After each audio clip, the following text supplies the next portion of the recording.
Hello and welcome back to my channel. In today's video, I will show you how to use the Elfcam app.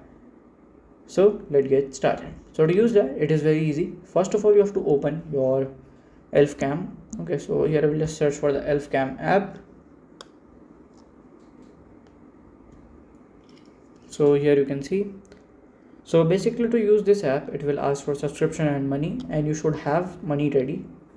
When you will just click on start, it will ask you for here like for the motion like this, move slowly, then it should be pilot route, record the elf and enjoy the magic.